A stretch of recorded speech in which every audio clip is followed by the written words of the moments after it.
Rio de Janeiro, 18 de abril de 2025, Sexta-feira da Paixão, 10h51 da manhã. Grêmio 0, Flamengo 2. Arrascaeta brilha e decide, chegando a 3 gols em 2 partidas. Flamengo 6, Juventude 0. Aproveitando o estádio vazio, Coelho da Páscoa aparece no Maracanã e entrega chocolate. Copa do Brasil. Após sorteio, estão definidos os confrontos da terceira fase. Bruno Henrique, atacante alega, não é nada disso não, parada de cavalo. E ainda assim indiciado pela Polícia Federal. Saudações rubro-negras. Saudações rubro-negras. Lá vou conhecer o que é pressão e o que é inferno. Olha a virada, Gabriel! Incrível! Incrível!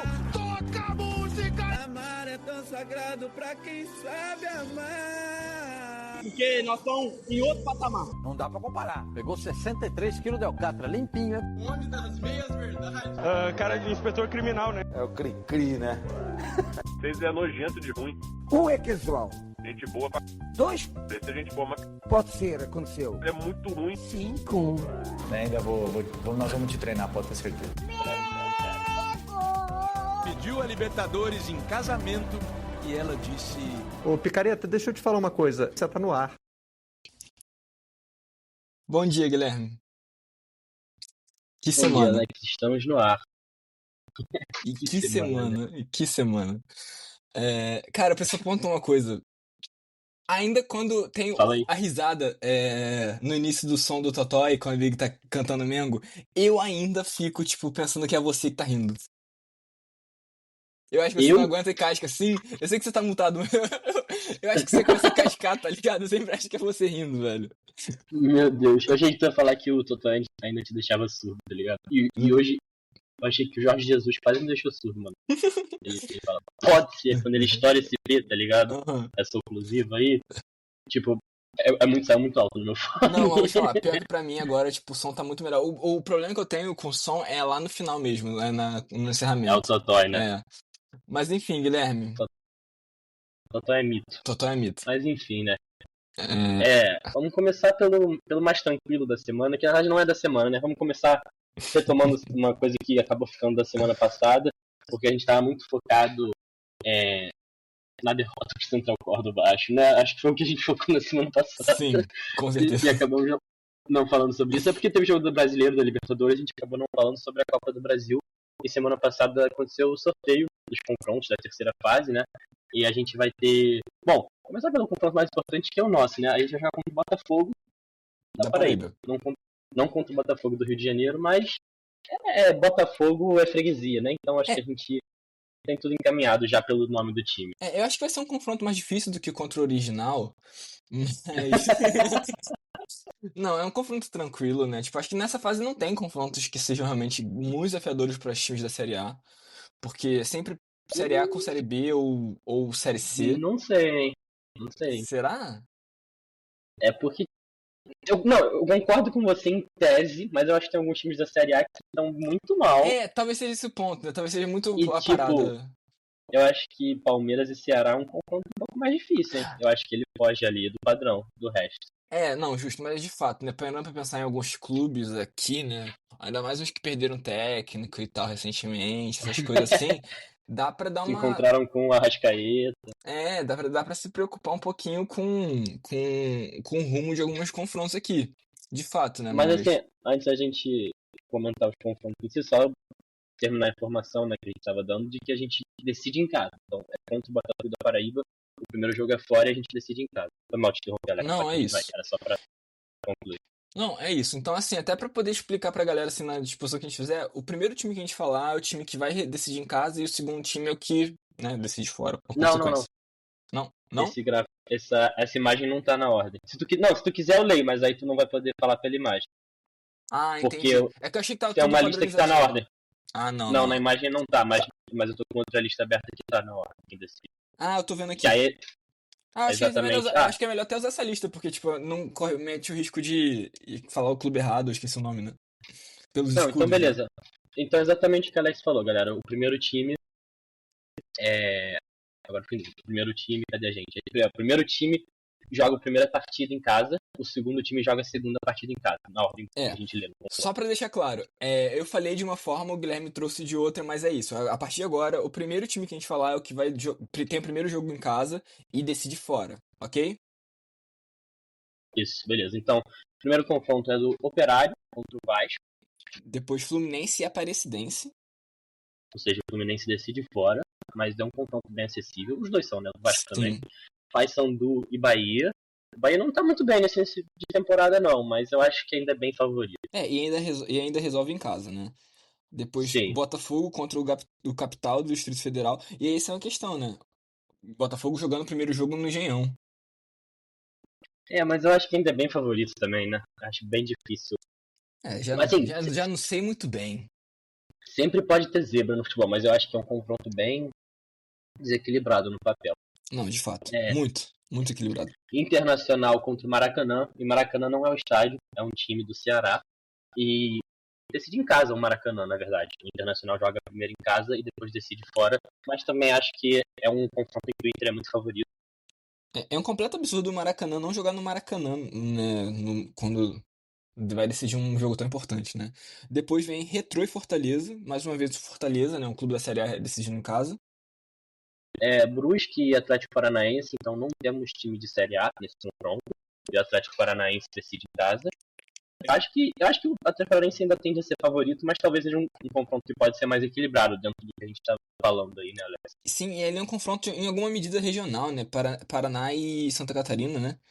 Sim. Ceará e Palmeiras. Palmeiras decidindo em casa. Esse eu acho que, assim, o Ceará são dois times de Série A. Então, tipo, é um jogo que pode também dar uma complicação, mas, cara, o Palmeiras, eu acho que ele é um dos favoritos a ganhar a Copa do Brasil, como o Flamengo como o Inter sabe, do Botafogo, tipo, acho que seria ainda bastante zebra o Palmeiras ser eliminado nessa fase, mas é um confronto mais duro, talvez um confronto mais duro até aí. Sim. Maringá e Atlético Mineiro decide em casa, e eu acho que é um jogo nivelado para baixo, assim, talvez. Pelo jeito, parece que sim. Depois, como a gente já anunciou, né? Botafogo, Paraíba e Flamengo. Como a gente pontuou, o Flamengo decidindo em casa. Uhum. São Paulo e Náutico. O Náutico decide em casa, mas acho que também uma favoritismo do São Paulo. Bastante mais claro. Cruzeiro e Vila Nova. Com o Vila Nova decidindo em casa. A fase do Cruzeiro não parece ser muito excelente, né? Então... mas meteram um 3x0 ontem, né? Olha, eles conseguiram fazer 3x0. Que curioso, eu fui dormir cedo ontem, né? Você sabe? Mas quando eu tava acordado, meu pai falou assim: o Cruzeiro perdeu pênalti e tudo, se não me engano. Que o goleiro tava lá, só que o goleiro saiu de campo machucado, pô. Acho que depois disso a porteira abriu, se pá. 3x0 no Bahia, que a gente também falou que não tá numa fase muito boa. Era relativamente um confronto direto ali, porque os dois estavam mais pra baixo na tabela. Mas, tipo, o Cruzeiro ganhou e tá em quinto, sabe? Tipo, é início de brasileiro, né? É muito fácil variar ali na tabela. Mas sim, fez 3x0 o Cruzeiro ontem. Santos e CRB. O CRB decide em casa.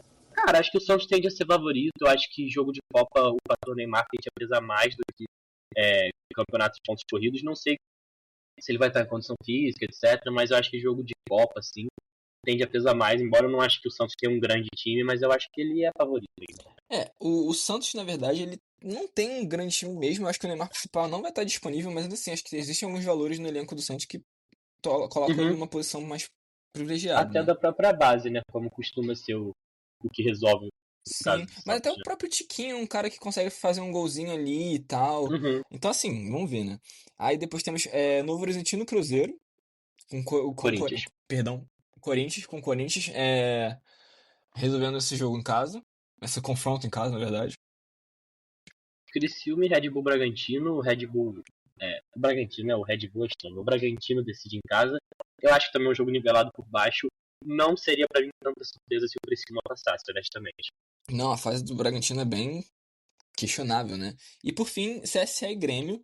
Com o Grêmio decidindo em casa, mas a gente sabe, né? Eles estão pensando em contratar Mano Menezes. Então, o negócio tá feio. O Grêmio, lá dos Pampas. O Grêmio tomou um 4x1 do Mirassol anteontem, né? Então eu acho que o CSA passar também não seria tão surpresa, mas não deixa de ser zebra pela camisa do Grêmio, né? A camisa sempre é uma coisa que dá esse peso, assim, de ser eliminado cedo e tal. Mas o CSA também é um time que tem tradição, então acho que dá pra. Mas ainda assim, acho que seria zebra, mas não me surpreenderia É isso. Bem, e outra coisa assim, essa não tão tranquila mais, mas que também não é necessariamente do campo, mas que é bem relevante pra semana e a gente precisa pontuar, é a situação do Bruno Henrique, né, gente? A gente fez uma brincadeirinha na chamada e tal, eu tô bem humorado hoje, gente. É que depois de um 6-0 a gente fica mais bem humorado mesmo, mas eu fiz essa piada, mas é um assunto bem sério, na verdade, né? Essa situação do Bruno Henrique, esse indiciamento, né, que ele tá passando. Pra quem não sabe, como o Guilherme botou na pauta muito bem, noticiado pelo Globo Esporte é a seguinte manchete, né? A Polícia Federal indiciou o atacante Bruno Henrique do Flamengo por supostamente ter forçado um cartão amarelo em um jogo contra o Santos, no Brasileirão de 2023, e beneficiando apostadores. E esse jogo ele é muito interessante pontuar, só pra dizer, que é um lance que a gente ficou muito surpreso na época quando aconteceu, porque é uma falta que o juiz dá que não é falta. O Bruno Henrique ele reage de uma forma um tanto quanto exagerada, de fato, mas que na prática, não o lance que gerou isso não era de fato uma falta. Mas aí ele realmente parece que ele cava, né? A reação dele é tão desproporcional que justifica uma cavada de cartão amarelo, né? Mas a reclamação dele faz ele tomar um segundo amarelo e ser expulso. Ele não precisaria, assim, pra estar suspenso do vermelho. Então, é uma situação muito estranha. É uma situação muito estranha. Cara, a gente chegou a conversar sobre isso durante a semana, depois que saiu a notícia. É um caso muito sério. Acho que tem que ser feita a devida investigação. E caso comprovado o envolvimento do Henrique, tem que ter uma pena dura também. Apesar de eu gostar muito dele como ídolo do Flamengo, jogador dentro de campo, isso não coloca ele acima de nenhuma punição. Mas eu refleti bastante desde que a gente conversou, Alex, e também eu acho que eu fiquei mais na linha do que o próprio Felipe Luiz falou, né? De que nesse momento a gente tem que seguir a presunção de inocência, né? Que é, assim, óbvio, vendo o que foi noticiado, pra mim parece claro que houve algum movimento do Bruno Henrique, mas isso não foi comprovado ainda, sabe? Não foi julgado, ele não foi condenado, então eu acho que até que isso aconteça a gente tem que seguir a presunção de inocência, sei lá, foi um pouco o meu pensamento, eu sei que talvez você discorde um pouco, mas não que você discorde, assim, mas talvez você tenha uma visão um pouco mais dura, assim, mas foi uma coisa que eu refleti bastante durante a semana, assim, porque eu tava assim, mano, como que eu me importo em relação a isso? Porque é algo que eu acho que a gente sabia que tinha já tinha tido essa primeira denúncia ao longo do ano passado, antes da final da Copa do Brasil, mas acho que agora que caiu um pouco mais a ficha, assim, de tipo, ele foi indiciado pela PF, então, tipo, tem um peso maior ali, mas ao mesmo tempo é isso, ele ainda não foi condenado, então, assim, mas pra mim parece difícil dizer que ele não teve nenhum envolvimento, mesmo que tenha sido talvez uma ação boba em algum momento, sabe, mas pra mim parece bem difícil dizer que ele não teve nenhum envolvimento, mas até que isso seja comprovado, eu acho que a gente pode operar sobre a presunção de inocência, como o próprio Felipe Luiz reforçou após o jogo, né? Então, cara, o que acontece? Eu acho que é isso, tipo, a pressuposição de inocência, ela é uma base do direito, ela é uma base do que uma democracia deveria ter, mas eu acho um tanto quanto difícil alguém conseguir comprovar ele como inocente dado o conteúdo das conversas. Sim. Mas assim, de fato ele tem que ser julgado e até lá né? Até lá os processos legais devem ser feitos porque é assim que isso ocorre na sociedade e eu apoio isso. Mas eu acho que o Flamengo, como instituição, deveria se preservar um pouco. Eu acho que inclusive ele tem entrado no jogo contra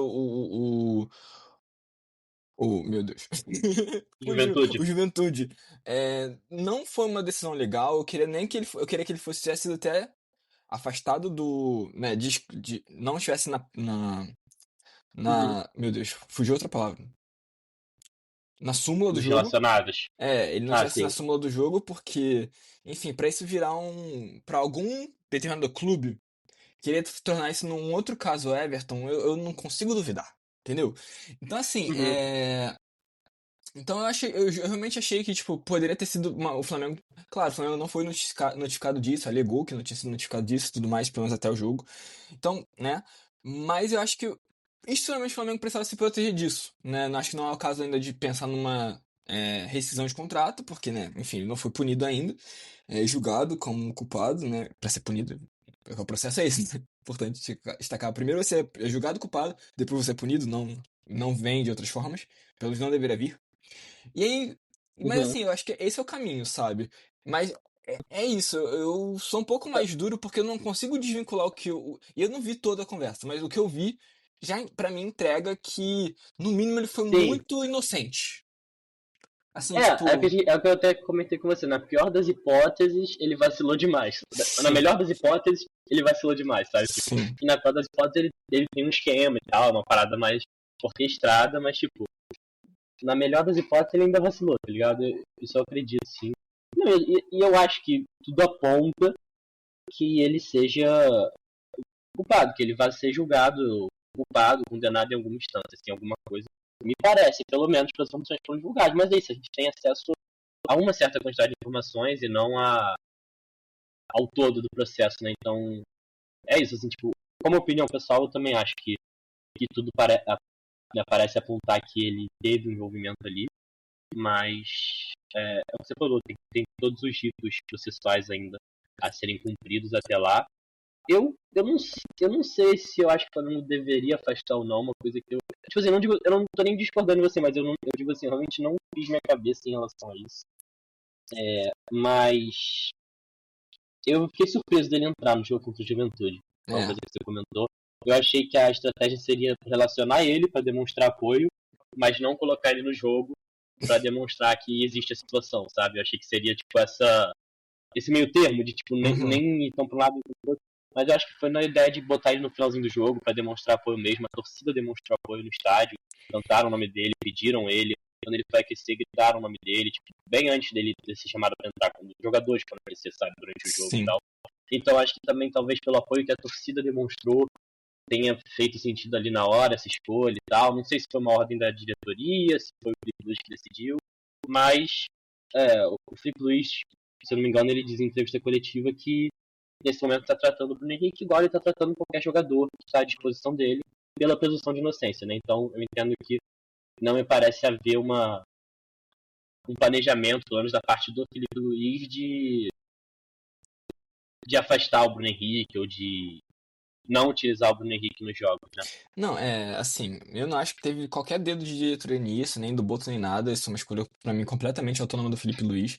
É, Mas assim, e também não acho que nem deveria vir do Felipe Luiz a decisão de talvez de afastar ele ou não, porque eu acho que é uma questão muito Uhum. mais institucional do que esportiva. Sim, sim. Mas assim, só para poder concluir, tem dois pontos que eu queria trazer. Um é sobre a fala do Diego, um vídeo eu cheguei a te mandar, não sei se você Ah, chegou a ver, sim. que eu acho que é Eu muito tinha bom, visto já. porque Muito assim, bom. é um ponto, né? É muito comum, né, a relação do jogador que já tem dois amarelos, de fato, com o próprio clube, forçar o cartão. Pra que ele zere pra um confronto mais difícil que vem à frente e tudo mais. Então, tipo assim, isso é comum, só que a comunicação que você faz é uma questão. No caso do exemplo do Diego, ele até fala uma coisa muito mais inocente, né? O do Bruno Henrique foi uma coisa, o irmão dele perguntou, eu acho que claramente ele aponta que ele vai apostar nisso, e o Bruno Henrique ainda assim fala. Né? Então, Uhum. não é a mesma coisa do tipo assim, você falar pra sua esposa que você vai estar livre no domingo porque você vai estar suspenso, né? E aí, tipo, Não, acho, tipo, o empregado, o cara que faz, o teu jardineiro ouve isso, tá ligado? Não é isso. eu acho que é importante isso que você tá falando, só pra reforçar. Não dá pra dizer que, pelo que a gente tem acesso de informação, não dá pra dizer que é um deslize, porque pela insistência, porque não foi uma mensagem no momento. Tem uma sequência de mensagens em várias datas diferentes, ao longo de alguns meses, em que isso é reforçado e retomado ali pelo irmão dele. Então, tipo, essa ideia de que foi só um deslize, fez um comentário breve, acabou, sabe, acabaram se usando disso, acaba sendo um pouco difícil de acreditar com as informações que a gente tem, né? Sim. E aí, e outra coisa é que me ocorreu pensando no caso, por exemplo, do Luiz Henrique, né, que também está sendo investigado e foi pra Rússia. E muita gente fala que ele ter ido pra Rússia tem a ver com isso. Eu Uhum. me fiquei me questionando sobre isso agora, Guilherme. Foi bem agora mesmo. Você acha que talvez o Bruno Henrique seria negociado no meio do ano, talvez pra ir pra uma Arábia da vida, pra poder, tipo, não ser punido lá, porque, né, enfim, é outra legislação, não sei como que funcionaria isso. Cara, não sei dizer. Honestamente, eu não sei dizer. Acho que isso vai ser uma coisa que a gente vai ter que aguardar os desenvolvimentos, cara. Não sei opinar. Eu tô falando isso porque, tipo assim, a gente sabe que o Bruno Henrique é um cara mais veterano, né? Então, tipo, Uhum. uma suspensão de 1 ano pra ele provavelmente poderia ser o Fim encerramento da de carreira carreira. dele, né? Eu acredito nisso. Então eu acho. Eu perguntei por conta disso, porque me ocorreu, pô, ele não tem como ir pra uma Rússia da vida. A Rússia não vai contratar ele. Né? A Rússia a gente fala porque a gente sabe que a Rússia. Porque o próprio Luiz Henrique foi pra lá porque sabe que é uma legislação mais permissiva com isso, né? O que não vai afetar. Uhum. O julgamento aqui no Brasil não vai afetar ele lá. Mas com relação ao Bruno Henrique seria uma coisa mais Arábia, né? Mas enfim, é uma questão. Mas assim, eu acho que no geral é importante a gente pontuar isso, né, Alex? E assim, conforme o processo vai avançando e fica claro a culpa, tem que haver punição, independente de ser o Bruno Henrique, da gente gostar dele como jogador, etc.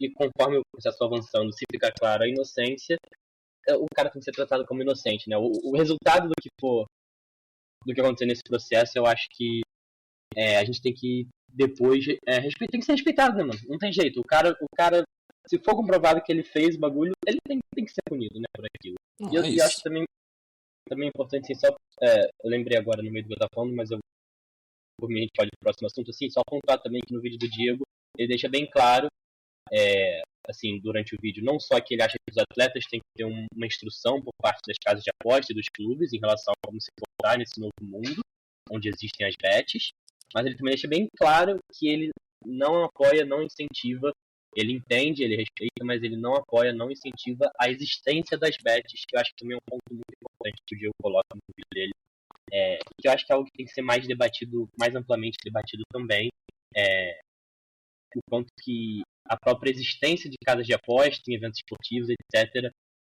tem suas questões problemáticas, questões de vício, questões de, muitas vezes, população ser iludida com promessas de dinheiro, etc., e apenas piorar a própria situação, sabe, né? Mas, tipo, acho que não é um tópico que a gente vai entrar agora, mas acho que é importante pontuar que o Diego coloca isso, que ele não apoia, ele não incentiva. Eu acho que é uma mensagem importante também em relação a esse assunto. Não, com certeza. E ainda mais pelo ponto de vista da dependência química, né? Que é uma questão que acaba acontecendo. Então, assim, e sobretudo vendo questões como o jogo do Tigrinho, por exemplo, que é uma coisa que tem assolado muito o Brasil, aposto de forma geral, mas o jogo do Tigrinho é bem famoso como porque o golpe o Tigrinho é um golpe, né? Então, tipo, então não é exatamente uma coisa relacionada a isso, mas assim. A questão que acaba ocorrendo na minha cabeça com relação a isso é que, tipo, o importante é que as pessoas saibam que, tipo, o quanto elas podem entrar nesse meio, né? Eu digo, não usem o dinheiro da compra do mês de vocês ou da fatura do cartão, Sim, tá ligado? Pelo amor de sim. Deus, responsabilidade, gente. Não, e o quanto que às vezes a pessoa perde o controle disso, né? Porque como qualquer vício, às vezes chega uma hora que a pessoa perde o controle de fato, né? Perde essa capacidade de navegar essa situação, né? Mas, enfim, Alex, vamos então para o nosso próximo assunto, que também é um assunto bem sério, mas para um outro lado, com um viés um pouco diferente. Ou quer falar mais alguma coisa sobre isso? Não, é isso. Vamos seguir, vamos falar Vou sobre puxar. o Peraí, estádio. deixa eu puxar nossa Perdão. vinhetinha, porque a gente agora vai falar sobre o que as ruas falam, né, Alex? É isto.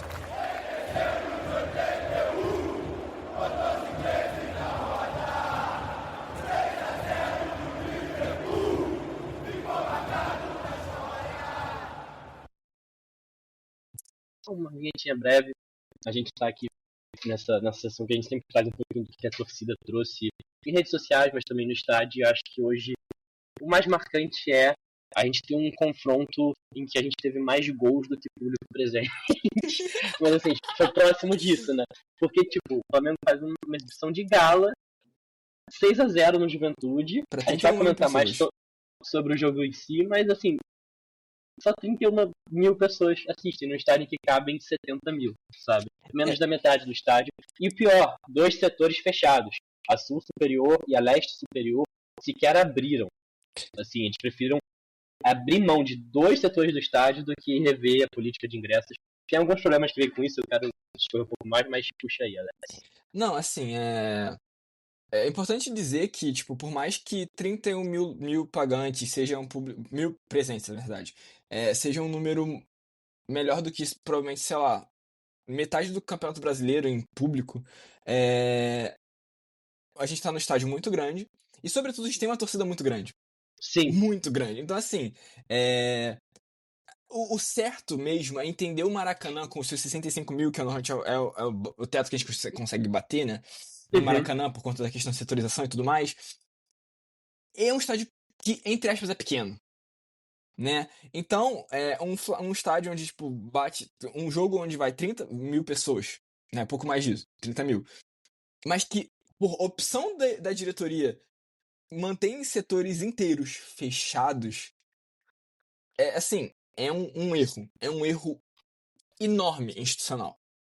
Para você ter uma ideia, assim, você que está nos ouvindo, a gente colocou, a gente teve no ano passado, no mesmo final de semana, um jogo no sábado e no domingo, porque a gente teve a final do Mundial Sub-20, foi no Maracanã também, Flamengo e Olympiacos, e a gente teve o jogo do Bragantino, que também foi no Maracanã, acho que foi o jogo do Bragantino, não tenho certeza agora, mas eu acho que foi no mesmo final de semana, foram 2 jogos, um jogo do Brasileiro, profissional, um jogo do Sub-20, para a final do Mundial, a gente colocou 31 mil em cada jogo, no mesmo final de semana, um dia depois do outro. Então, tipo, a gente dividiu entre os 2 jogos o público e deu o mesmo público desse Flamengo e Juventude. Então não é dizer que, tipo assim, as pessoas não tinham interesse em ir. Até porque esse jogo do Mundial tava chovendo no dia, se não me engano. Então, tipo... Não, agora não tenho certeza. Mas enfim, choveu nesse final de semana aí. Eu não lembro qual dos 2 jogos que tava chovendo. Mas, tipo, não é dizer que a galera não queria ir, né? Porque eu acho que é bem claro que em qualquer dia que tenha jogo do Flamengo no Maracanã, você é capaz de lotar o estádio. Você é capaz de colocar pelo menos 40, 50 mil no estádio, sabe? E eu acho que, assim, 50 mil, talvez 60 mil, porque é muita gente, cara. É matemática simples, né, Alex? Você falou, a gente tem uma torcida muito grande, então, tipo, você sempre vai ter alguém querendo ir no estádio. Então, tipo, você dar acesso a essas pessoas conseguirem ir no estádio é simplesmente facilitar o que, tipo, já é a tendência de acontecer, sabe? Não. Que é você ter um estádio cheio. E ainda por cima, assim, né? A gente tá falando isso não só de soberba, porque a gente tem a maior torcida do mundo, mas porque é uma torcida muito espalhada pelo Brasil e até pelo mundo, a gente tem muitos rubro-negros. Mas, assim, é sabido que no estado do Rio de Janeiro a gente tem metade da torcida do estado.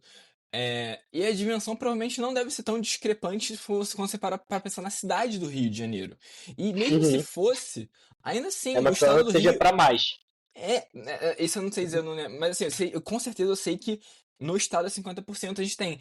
E, tipo assim, e o município do Rio, ele tem umas regiões metropolitanas que acessam muito o estádio. A gente vê muito torcedor da Baixada e também da região da região de Niterói, da região um pouco mais São Gonçalo e tal, que acaba vindo também pro Maracanã.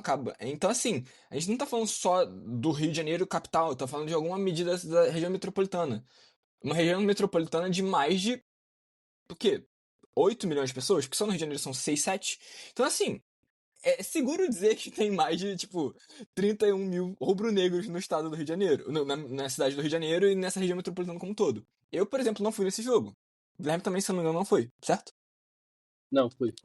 Foi? Por acaso eu fui. Mas okay. É porque eu tô com sócio torcedor até o meio do ano, pelo menos. Então, tipo assim, pra gente foi tipo R$25 em graça. Pra gente, você é seu pai, né? Deixa isso claro, porque fica parecendo meio esquizofrênico falar pra gente, sendo que só tem nós aqui. Sim. Não, sim, mas tipo, por isso, tá ligado? Então é um preço muito mais acessível pra quem tem um sócio torcedor do que pra quem não tem sócio torcedor. Tá? O que claramente é uma política de tentar incentivar a galera a ter sócio torcedor. Só que eu acho que isso pode ser feito de outras formas, né? Eu acho que a forma que tá sendo feita, ela não tá sendo boa pro time, cara. Porque a gente perde... Assim, a gente perde o que o Vasco tem em São Januário, que é um estádio muito menor, mas que o estádio joga junto, sabe? E a gente perde. Quando a gente esvazia o Maracanã, a gente perde. E aí eu acho que é o ponto que eu queria trazer muito sobre isso, Alex. Não é só que fica mais vazio o estádio. Eu acho que o perfil do público que está presente também muda. Porque você tira uma população de baixa renda que muitas vezes é quem mais apoia o time ao longo das fases ruins também, tá? Ao longo de vários momentos. E eu estava pensando muito sobre isso esses dias. Eu acho que o que acontece na prática é que você transforma o ir no estádio de uma prática de torcida para uma prática de turismo. Por quê? Eu vou tentar explicar um pouquinho esse ponto assim. Porque, primeiro, quem é torcedor mesmo, acompanha, torcedor frequente, que já iria no estádio de qualquer maneira, quem consegue continuar indo é quem tem, por exemplo, sócio torcedor, ou quem tem dinheiro para ir no Maracanã mais, para ir, ou tem cadeira cativa, ou consegue comprar uma leste-oeste, sabe? Tipo, a galera que tem uma renda mais alta. E normalmente, isso acaba gerando uma elitização da arquibancada, que traz formas diferentes de se portar dentro do estádio. Torcida que canta menos, torcida que age de maneira diferente, não entende um apoio Quer ao ficar que esse você jogo dá ao time. sentado. Isso é uma série de coisas que trazem nesse conjunto que, tipo assim, não é que esse torcedor deixaria de existir se o ingresso fosse mais barato, mas você teria o contraponto desse torcedor, que seria o torcedor que apoia, o torcedor que canta todas as músicas, que entende o momento dentro de campo e como reagir a isso. Então, tipo, existe essa... O problema não é existir setores do Maracanã que sejam elitizados e que você tenha uma torcida de renda maior. O problema é você só dar acesso a essa torcida dentro do estádio. Não. E um segundo... Fala aí, pode falar. Não, pode completar assim, pode ser. Não, eu ia falar que um segundo fator que pesa nisso, que pra mim, tipo, eu fiquei pensando sobre isso, pra mim ficou bem claro, é que você cria uma segunda camada de pessoas que continuam presentes no estádio, que são os não torcedores do Flamengo e os torcedores não frequentes. Vou tentar explicar um pouquinho qual que é a minha ideia aqui. Porque, tipo assim, se você tem um ingresso mais barato, você tem alguns caras que conseguem ir em todos os jogos. E esse cara vai saber as músicas, esse cara vai apoiar o time, porque ele é um torcedor frequente. Se você tem um ingresso mais caro, esse cara que é torcedor frequente não vai conseguir ir em todos os jogos. Ele vai ter que escolher alguns jogos. Só que o torcedor não frequente, ou seja, o cara que é torcedor do Flamengo, mas não frequenta o estádio, vai continuar na mesma proporção, porque ele não estaria indo em todos os jogos. Então, tipo, você vai continuar tendo mais ou menos a mesma média de quem, tipo, não é do estado do Rio e veio viajar pro Rio de Janeiro e vai no Maracanã de qualquer jeito. E, sabe, quem tipo, não frequenta o estádio, mas quer ir nesse jogo em específico, ou faz um programa de família e vai levar o filho pequeno. Então, tipo, essas pessoas também existem no estádio, é importante ter essas pessoas no estádio, mas elas também não representam o perfil de torcedor que vai estar apoiando o time do início ao fim, que vai estar jogando junto, que vai estar cantando. Muitas vezes essas pessoas que não frequentam o estádio não sabem as letras das músicas, então elas até querem cantar, mas não sabem acompanhar. Isso acaba perdendo a força do campo. Então, tipo, isso é um segundo fator. E, ao mesmo tempo, além das pessoas que são torcedores, mas que não frequentam o estádio, tem as pessoas que não são torcedores, que vão no estádio puramente por turismo. Eu estava nesse jogo contra a Juventude e tinha 3 meninas na minha frente que elas nem falavam português, tá ligado? Elas estavam na fileira na minha frente e elas estavam, tipo, só gravando, sabe? Tipo, elas estavam lá como um evento turístico, sabe? Tipo, e elas estão no direito delas. E é importante também que exista esse perfil de torcedor, mas, de novo, de torcedor não, mas de frequentador de estádio, mas, de novo, é importante que você tenha as pessoas que estão lá para apoiar o time, não para frequentar um local turístico do Rio de Janeiro.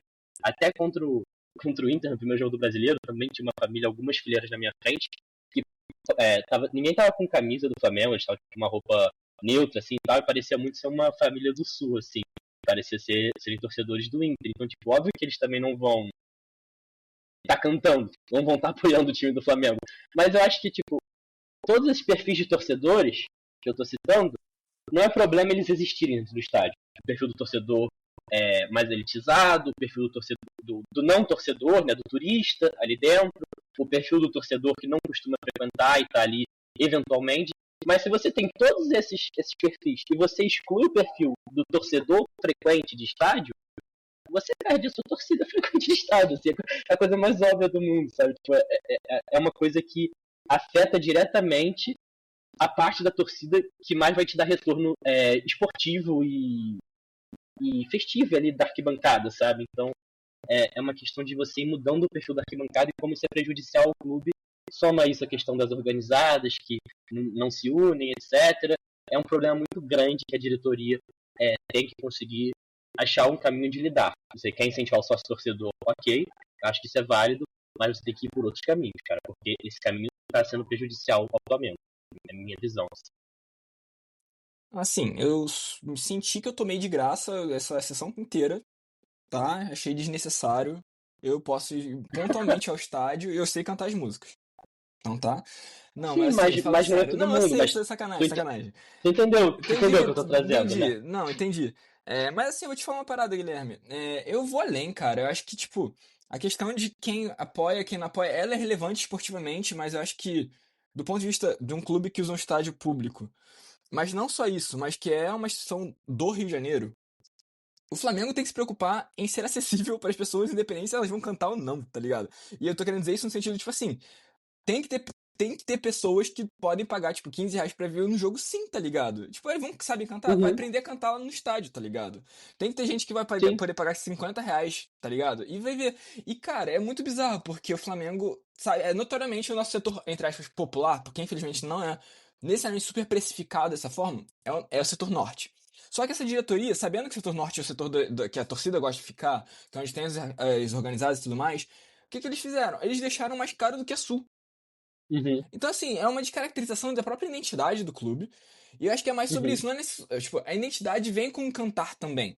Mas a identidade é do clube que é abraçado pelas populações, tipo, mais, de classe mais baixa, tá ligado? Porque assim, a gente vai falar sobre o Flamengo.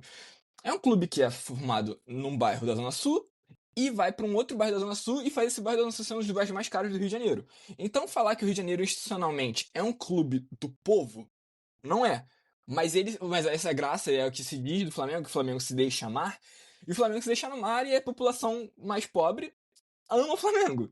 Então, tipo, como instituição que entende seu papel social, porque afinal de contas o Flamengo não é uma SAF, né? É uma instituição sem fins lucrativos.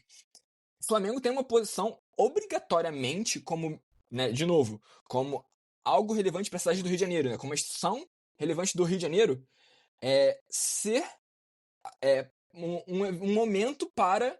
E aí, essa é uma questão que talvez a gente possa ter uma discordânciazinha de leve.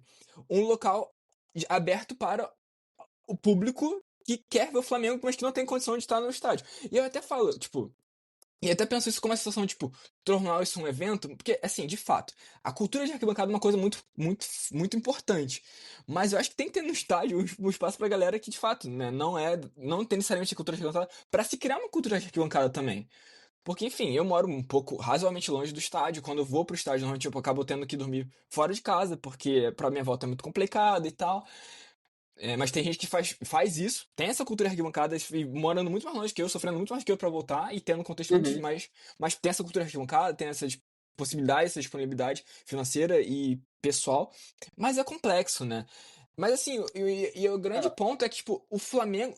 Esse não é o grande ponto pra minha cabeça. Tipo, o Flamengo tem que pensar em todas essas possibilidades e deixar com que todas essas pessoas, sim, nos mais diferentes níveis de forma de apoiar o clube, de estar no estádio, estejam ali. E claro, priorizando o que dá retorno esportivo, mas levando em consideração todos os cenários, né? sim, Principalmente mas os mais populares.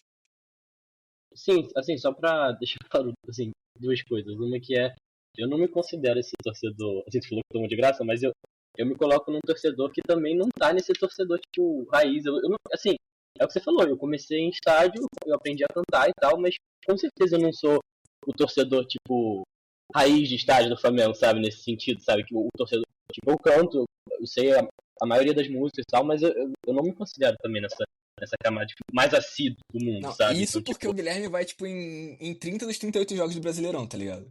eu vou nos jogos fora, tá ligado? Eu vou no Maracanã assistir. Mas, tipo, não, eu vou em bastante jogo, mas mesmo assim, eu não me considero da camada mais assídua, até porque há muito tempo que eu só vou de sul, tá ligado? Eu nem vou de norte. Então, tipo, pra mim, quem vai. A energia da norte é diferente, quem vai de norte normalmente tem uma assiduidade diferente. Enfim, não quero entrar muito nisso, mas só queria deixar claro, assim, que eu não tô, tipo, não, fazer uma posição entre, tipo, eu sou o torcedor raiz e esses Nutellas, então não é isso que eu tô tentando colocar Não, aqui. claro, claro, claro. E a outra coisa é que esse ponto que você falou é exatamente o que eu estava querendo trazer, assim, de o Flamengo tem que se preocupar com todas essas possibilidades, só que por que eu trouxe tipo, esses perfis diferentes de torcedor? Porque eu acho que quando você torna o ingresso mais caro, você não afeta tanto os outros perfis. Sim, Porque de fato, de fato. quem é turista e está no Rio de Janeiro para viajar e só para ir no evento do Maracanã e tal, vai pagar o ingresso mais caro. Quem vai no estádio uma vez por ano, talvez, assim, se quer ir naquele jogo, vai pagar o ingresso mais caro. Quem é o torcedor mais elitizado, não vai pesar tanto no bolso, vai pagar o ingresso mais caro. Então qual é o perfil que acaba sendo mais afetado quando Sim, o de fato. ingresso é o torcedor? são dois perfis, né? O torcedor de mais baixa renda, seja ele frequentador assíduo ou não, e o torcedor que quer ir em todos os jogos, que é frequentador assíduo, porque ele passa a não poder ir em todos os jogos e tem que escolher os jogos em que ele vai. Então você diminui a quantidade de frequentadores assíduos no estádio. Então acho que, por isso eu quis pontuar assim, esses perfis diferentes, porque eu acho que todos eles têm que ter seu lugar no estádio, mas essa precificação prejudica principalmente o torcedor assíduo. E só para assim, completar essa questão, não é só o ingresso, né, Alex? Porque a gente sabe que as coisas dentro do Maracanã são extremamente caras. De fato. Uma garrafa d'água é R$10 dentro do Maracanã. Sim. Tipo, e um jogo leva, 2 horas, assim, o evento do jogo, até você entrar e sair, são, 2 horas lá dentro, mais ou menos, assim, 1h45, 2 horas. Sabe? Dependendo do contexto, ainda é mais tempo, na verdade, né? Tem gente que chega lá, entra mais cedo, bem antes do jogo, às vezes, né? Então, bem complicado. Sim, e aí você, tá lá durante 2 horas, você não pode beber água, tá ligado? Ou você tem que pagar R$10 numa garrafa de água, sabe? E eu tô dando só o exemplo da água, eu sei que a cerveja é muito cara também, mas aí eu não sei se eu sou tão a favor de consumo de bebida alcoólica dentro do estádio, então não quero entrar muito nisso, mas assim, no geral, assim, a gente tem que levar em conta que não é só o valor do ingresso, que a galera pode falar assim, o ingresso tá tanto, dá pra, mas, cara, você tem que levar todo o contexto, tá? Você tá dentro do estádio, você às vezes tem fome, você tem sede, você quer consumir alguma coisa, e lá dentro as coisas são muito caras também, então, é um conjunto de coisas que vão tirando, é que nem a gente fala da faculdade, né, não é só entrar, é conseguir se manter ao longo do curso, e se formar. Então, assim, é um pouco isso, sabe? Não é só pagar o ingresso, mas é você ter o transporte até lá, você, sabe? A questão de acesso ela é mais ampla, ela envolve muitas coisas, e o ingresso ser mais caro, obviamente, prejudica nas outras coisas também. Mas, enfim, eu acho que é uma questão muito, muito complexa, né? E que a diretoria tem que lidar de uma outra forma, porque essa forma que está sendo feita é péssima. Eu acho que, por esse ponto aqui, ficou muito claro pela posição do Guilherme com relação à cerveja no estádio, que ele foi um dos organizadores da Copa do Mundo do Catar. Quem não sabe aí, de graça, galera. No Catar não podia bebida alcoólica no estádio. Assim, na verdade eu descobri que, pra quem tava nos camarotes, meio que podia, tá ligado? Mas pra quem tava na arquibancada não podia. Doideira.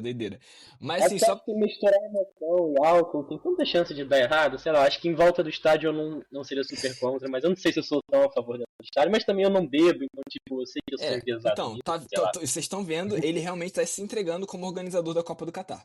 Mas assim, eu só queria pontuar uma coisa, que assim, e realmente é final, assim. No meio disso tudo, o Guilherme falou sobre a importância da diretoria ter uma postura diferente. E infelizmente saiu uma notícia ontem, do Lauro Jardim, dando conta de que a diretoria não pretende repensar, mesmo deixando os setores fechados, que poderiam estar rendendo dinheiro, eles entendem que é melhor fechar aquele setor e não deixar ele lotar com ingressos mais populares, do que... Então, assim, é muito doido, porque é muito o contrário da lógica, né? Então, enfim... É um absurdo. E é o que a gente falou, não é que você não teria gente querendo ir pra ocupar esse setor. Você tem, você só tá limitando quem consegue ir, né? Você só quer realmente evitar que essas pessoas vão. Você realmente só quer, dizer que você só é bem-vindo aqui se você puder pagar a partir de tanto. O que é um completo absurdo, dado todas as coisas que a gente já falou a respeito do que o Flamengo deveria representar. Pelo que como instituição no Rio de Janeiro. Mas vamos seguir pra bola. Vamos ser felizes um pouco, Vamos. Tem umas piadinhas, mas tá meio pesado, né? A gente tá, assim, esse episódio vai ser muito tranquilo, positivo, mas a gente resolveu colocar as coisas mais pesadas no início e tá só porrada. Vamos relaxar um pouco, também é sexta-feira, a gente precisa ser feliz, né, Alex? E falando em relaxar... Dá a voz pro menino Gerson? Não, calma. Pode crer. Não, você vai falar que o nosso cara... Fala antes. Não, então, aqui falando sobre relaxamento e tal, a gente tem uma semana brilhante do nosso mano que adora fumar um negocinho pra relaxar, né? Adora relaxar, eu acho. Pode ir. Enfim, né?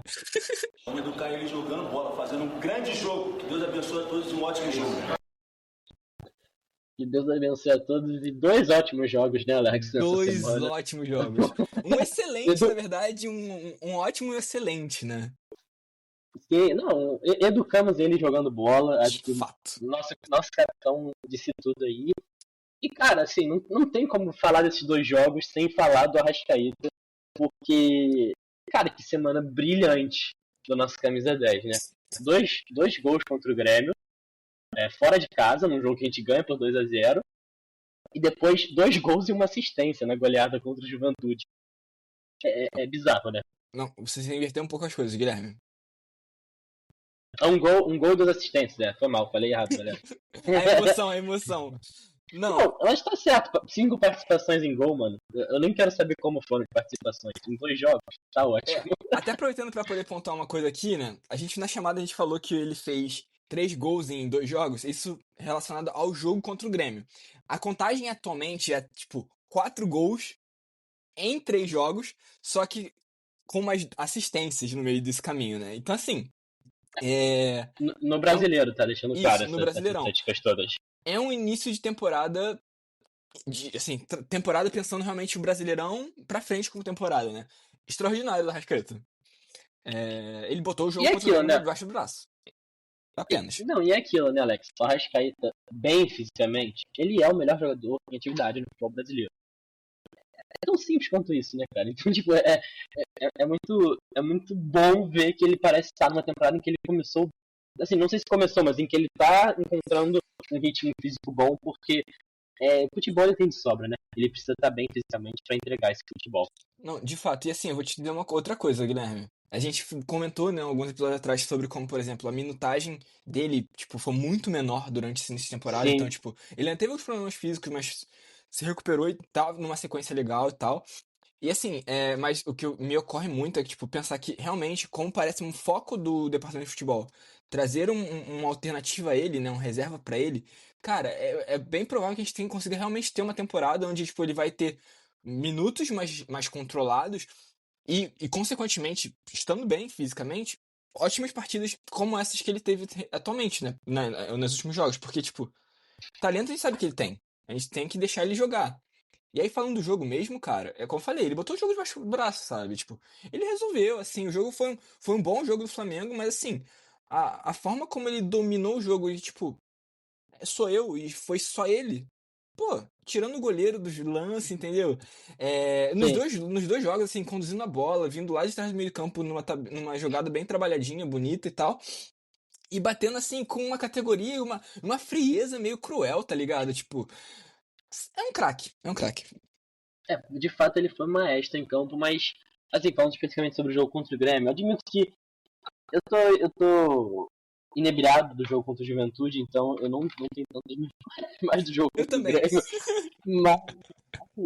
Mas o que eu me lembro é que o time do Grêmio tava muito mal. Então, tomou um 4x1 do Mirassol no final de semana, o técnico foi demitido e tal. Meio de semana. O time do Grêmio... Final de semana foi o nosso jogo.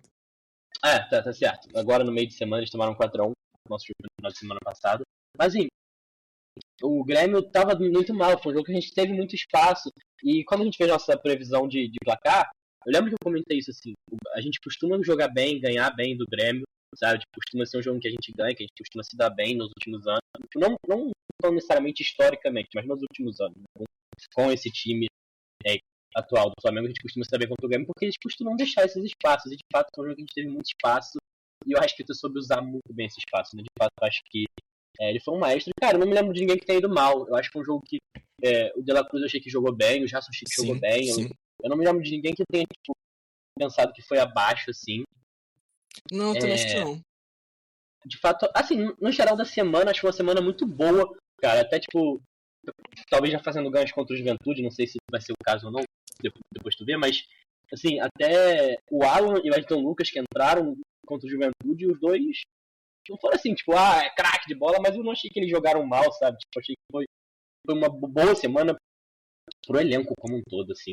Não, eu só preciso pontuar uma coisa que foi a canetinha do Arrascaeta, tá?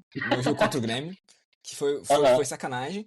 E um post que eu preciso sacar porque eu achei muito bom. Teve um cartão amarelo pro Edenilson e o Flamengo noticiou como Edenilson, aquele. Cara, isso foi uma excelente sacada, me deixou muito feliz. Mas sim, realmente, eu concordo com você. Eu acabo que eu não tenho tantas memórias. O jogo contra o Grêmio, tipo, ele tem muita relevância. Ele foi um bom jogo, foi bem jogado e tal.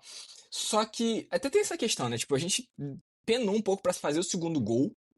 Penou, eu digo, de botar a bola pra dentro, não que foi difícil o jogo. E acho que foi meio que o oposto no jogo contra o Juventude. Mas assim, ainda assim foi um jogo bem bom e bem tranquilo, eu diria. A gente, tipo, teve. Na volta do segundo tempo, o Grêmio tentou dar uma uma coisadinha ali e tal, mas não conseguiu, não foi muito produtivo. E aí o Arrascaeta matou esse jogo, né? E aí contra o Juventude... Eu... Não, eu ia falar, eu ia puxar uma coisa que aconteceu no jogo do Grêmio pra gente Não, fazer faz aí. debatezinho rápido, mas também ia falar que, tipo, você falou isso do jogo ser tranquilo, me pareceu que foram 2 jogos em que o desgaste físico nem foi tão alto, também é muito bom, assim, pra ser quarta temporada. Pelo menos eu tive essa impressão, assim. Eu suponho que sim. Mas, assim, no jogo do Grêmio, uma coisa que a gente talvez, quer dizer, que a gente precisa verdade, pontuar passou. é que tá depois na pauta, mas eu achei que vamos falar logo, porque Sim, é o mais marcante que a gente lembrou do jogo do Grêmio, assim, fora a vitória em si, a atuação do Arrascaeta, os gols. Teve um lance que foi muito reclamado pela torcida do Grêmio, de possível pênalti. Não só a torcida do Grêmio, infelizmente, né, porque esse é um problema sério que existe. Sim, um pênalti contra o Flamengo, em que o jogador do Grêmio, não lembro qual foi o jogador, ele chuta a bola, tipo, da linha de fundo pra trás, meio que a bola iria em direção a sair da área, e a bola pra entrada da área, na verdade, né, tipo... Que é até uma região bem perigosa do campo, de fato, né? Sim. E a bola resvala no corpo do Gerson e depois no braço, né? E houve reclamação de pênalti, o VAR analisou, achou que não foi pênalti, não chamou. E, cara, no primeiro lance eu fiquei assim, tipo... Sei lá, eu achei que o Gerson abriu o braço, não vou mentir. Mas depois, aí meu pai falou que estava assistindo o jogo e falou, tipo, bateu no peito antes, não lembro se foi no peito, assim, mas bateu no corpo antes, sabe? E aí, na costela, no peito, não lembro onde foi. Sim, foi tipo na lateralzinha, tá ligado? Uma costela mesmo, assim. Aí, tipo, no primeiro lance eu não tinha percebido. Eu falei, bom, se bateu no corpo, acho que é outra coisa e tal. Aí eu vi o replay, de fato bateu. E aí, assim, eu não sei se eu super reclamaria se fosse marcado o pênalti, mas eu também não acho que seja um pênalti claro pro VAR interferir, nem que foi, tipo, algo ao nível do que talvez tenha sido a reclamação. Porque, tipo, o Gerson tá com o braço... ele abre o braço, mas, tipo, direcionado pra trás, tá ligado? Exato, e é isso que eu ia falar. E bate no corpo, tá ligado? É bem claro que bate no corpo. Eu acho que isso influencia muito também. Embora na discussão do VAR eles nem citem isso, eles falem mais do braço pra trás. Mas eu acho que resvalar no corpo antes influencia muito também. Não, literalmente tá na regra. Se ocorre um desvio, ainda mais um desvio no corpo do próprio jogador que, em tese, toca com a bola na mão, já desconfigura. E, assim, é muito bizarro porque, cara, ele claramente levanta o braço dele, tá levantando pra trás, tá ligado? Ele tá tentando tirar o braço dele de uma área que é, tipo, que a bola tava batendo. Tanto que ele levanta meio que pra, tipo assim, é como se ele estivesse fazendo, tipo assim, se não passar pelo meu peito, não vai bater no meu braço, porque eu tô levantando, tá ligado? Só que ele ainda levanta pra trás, ele tem um controle corporal muito bom, na verdade, no meu entendimento. Aí, tipo, ela bate no peito numa infelicidade, tá ligado? No peito, barra costela, assim, e desvia pro lado e bate no braço, mas assim, é pra trás, tá pra cima, mas pra trás, tá ligado? Assim, tipo, só se ele tirasse o braço ou se ele colasse com o corpo. Que era uma outra saída que normalmente é o caminho, só que eu acho que foi muito isso, sabe? Ele tava meio pensando talvez se a bola passar por ele. Então, tipo, se ele bota ia esbarrar no braço dele e falar que ele botou o cotovelo ou coisa do tipo. Eu achei uma saída muito. Muito. Fez sentido, mas foi uma infelicidade bater no peito. Só uma outra coisa pra falar do Flamengo. Fala aí. É um outro lance só porque é pontual que eu queria comentar. Então, deixa eu só falar isso antes. Então, tipo, o que eu achei estranho foi porque ele tá com o braço totalmente pra trás, e aí ele abre pra trás depois. Ele tá com o braço, tipo, uma mão segurando a outra, sabe? Nas costas antes. E ele abre. Só que eu acho que é do movimento de corrida, porque é difícil você se movimentar o tempo todo com o braço pra trás, sabe? É antinatural. Então muitas vezes você precisa mexer o seu braço pra você ter equilíbrio, pra você conseguir se posicionar melhor, etc. Então não me parece como uma ação de bloqueio da bola mesmo. Mas eu vou ser muito honesto, cara. Eu acho que se o juiz marca o pênalti em campo, não era pro VAR chamar. Assim como eu acho que o juiz não marcando o pênalti, também não era pro VAR chamar. Eu acho que pra mim é muito claro que não é um lance que era pro VAR interferir. Assim, pelo menos na minha concepção.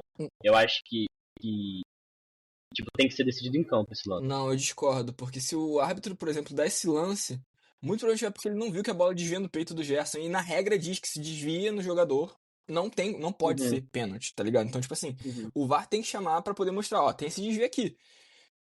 Sim, se ele não percebe algo no lance, sim, mas tipo, se ele interpreta, não sei, eu acho que, tipo, não é o caso do VAR. Acho que o VAR tem que diminuir a interferência, no geral, assim, sabe? Cara, Mas eu entendo também a sua opinião eu também. sou meio contra essa coisa de, tem que diminuir a interferência. Tipo, tem que interferir no que tem que interferir, tá ligado? Então, tipo, se isso é mais, se é menos. Aí entra uma coisa meio subjetiva que a gente tava discutindo essa semana. Não vamos voltar pra isso, Guilherme. Não vamos voltar o que é o mínimo. Não vamos fazer isso. Mas só pra falar da arbitragem também. E eu queria também falar uma repercussão, mas falando da arbitragem, tem um outro lance que é meio bizarro. Que é o lance que é o Arrascaeta toca tenta acertar o Michael, ou o contrário, e a bola bate no juiz, a bola claramente é pro jogador do Flamengo, e o juiz vai lá e dá a bola pro Eu tinha Grêmio. esquecido. Sendo Bizarro esse que lance. isso é na frente da área, tá ligado? Tipo assim, 3 metros da área, a bola bate. Foi uma coisa muito bizarra isso. Ele tipo entra na frente do Arrascaeta, toma a bola, faz a interceptação e já toca no zagueiro do Grêmio e sai jogando, tá ligado? O juiz foi bizarro, mano.